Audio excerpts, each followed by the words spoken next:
엄마가 되고서야. 정은정. 생일 하루 전 어김없이 엄마에게 전화가 옵니다. 내일 네 생일이잖냐. 생일에 먹는 미역국은 다르니까 잊어버리지 말고 꼭 챙겨서 먹으라. 알겠냐? 엄마는 직접 미역국을 못 끓여주는 게 마음에 걸리는지 매번 생일 하루 전에 전화해 당부를 합니다.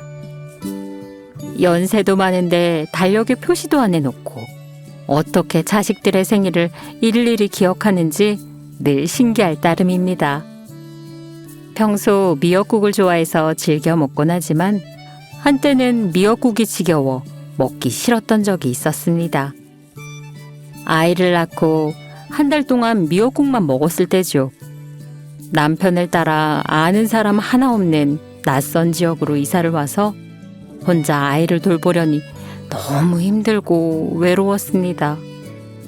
한 번은 엄마가 너무 보고 싶어서 전화를 했습니다. 그러고는 집에 와서 하룻밤만 자고 가면 안 되느냐 투정을 부렸습니다. 농사일이 너무 바빠서 못 가겠다. 아무리 바빠도 그렇지 하룻밤 자는 게 그렇게 힘들어요? 다른 친정엄마들은 몸조리 해준다고 일주일도 있다 가고 반찬도 해준다는데.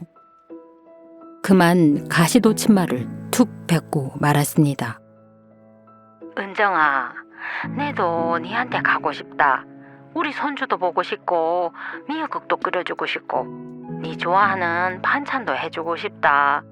일주일이 아니라 한 달도 더 있고 싶다. 근데 그러면 농사는 누가 짓냐?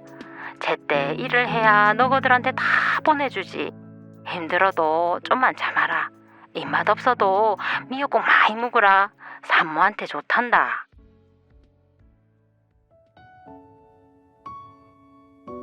그동안 엄마는 홀로 4자녀를 기르느라 평생 농사일을 하면서 쉼없이 살았습니다. 그런 엄마의 사정을 알면서도 내 몸이 힘들다고 투정을 부렸던 겁니다. 저는 아이 하나 낳고도 이렇게 힘들어하는데 엄마는 4자녀를 어떻게 키우셨을까요? 엄마가 되고서야 그 희생이 어렴풋이 느껴집니다.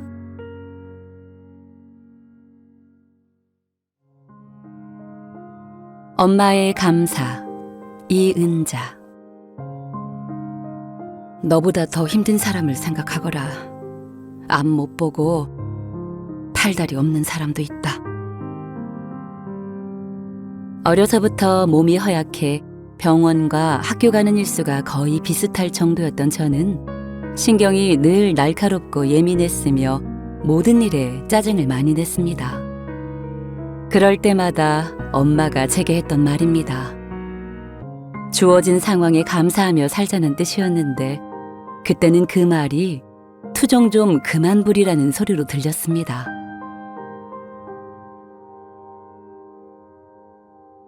당시 엄마는 저보다 더 큰 고통을 참아내고 있었습니다. 30대 초부터 관절염을 앓아 무릎이 축구공처럼 퉁퉁 붓고 약도 듣지 않아서 걷는 것조차 힘들었기 때문입니다. 생각해보니 제게 했던 엄마의 말이 실은 당신 스스로에게 했던 말인 듯합니다. 그렇게 20여 년을 통증으로 시달리다가 의학의 발달로 수술을 받게 되어 고통에서 벗어나는 듯 싶었습니다. 그런데 다시 환갑의 나이에 췌장암 진단을 받은 겁니다. 엄마의 투병 생활이 이어지는 동안 못난 딸은 엄마가 고통스럽더라도 조금 더 곁에 머물러 주길 바랐습니다. 하지만 엄마의 몸은 이미 진통제로도 견딜 수 없는 상태였습니다. 저는 당시 엄마의 모습을 기억합니다. 엄마는 너무 고통스러워 아이고 아이고 신음하면서 제게 말하셨습니다.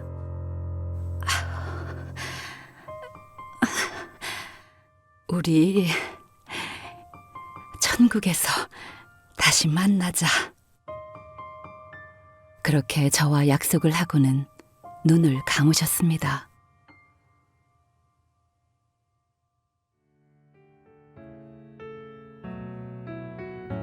벌써 10여 년 전의 일이네요. 평생 고통 속에 있었지만 평생 감사할 줄 알았던 엄마였기에 지금은 하늘에서 평안히 쉬고 계실 거라 믿습니다.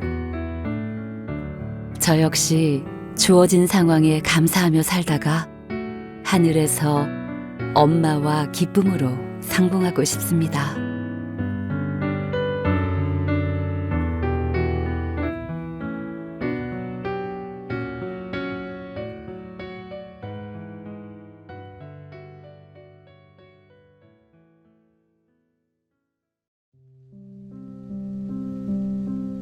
외할머니와 엄마 강순득.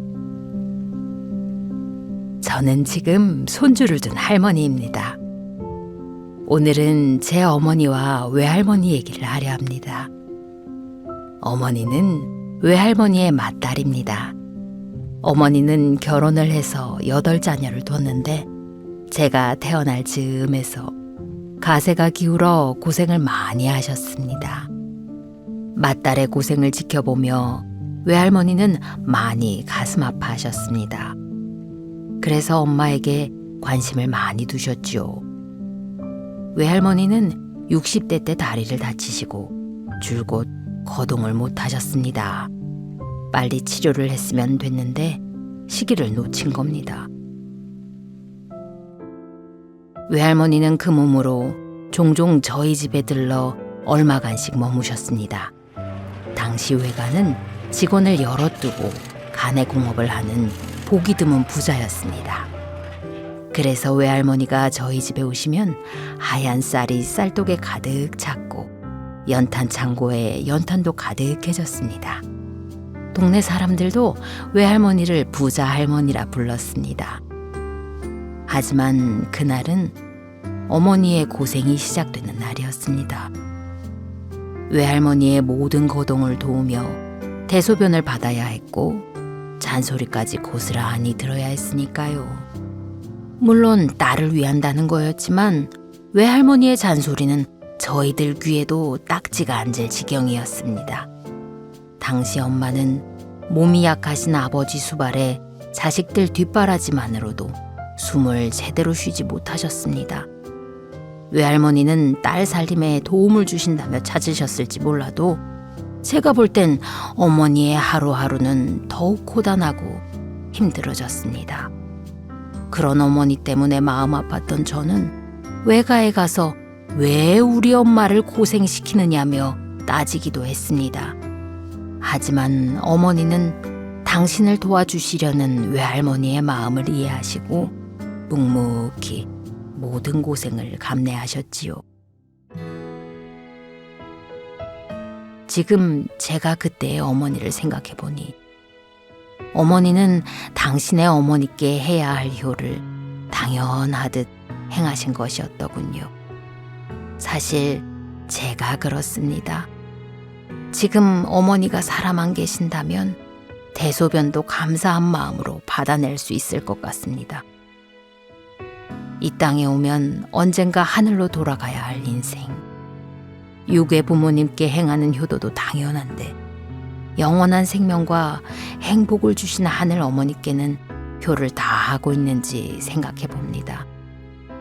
어서 하늘 어머니 기뻐하시는 모습이 되어 효를 다 하는 예쁜 딸이 되어야겠습니다.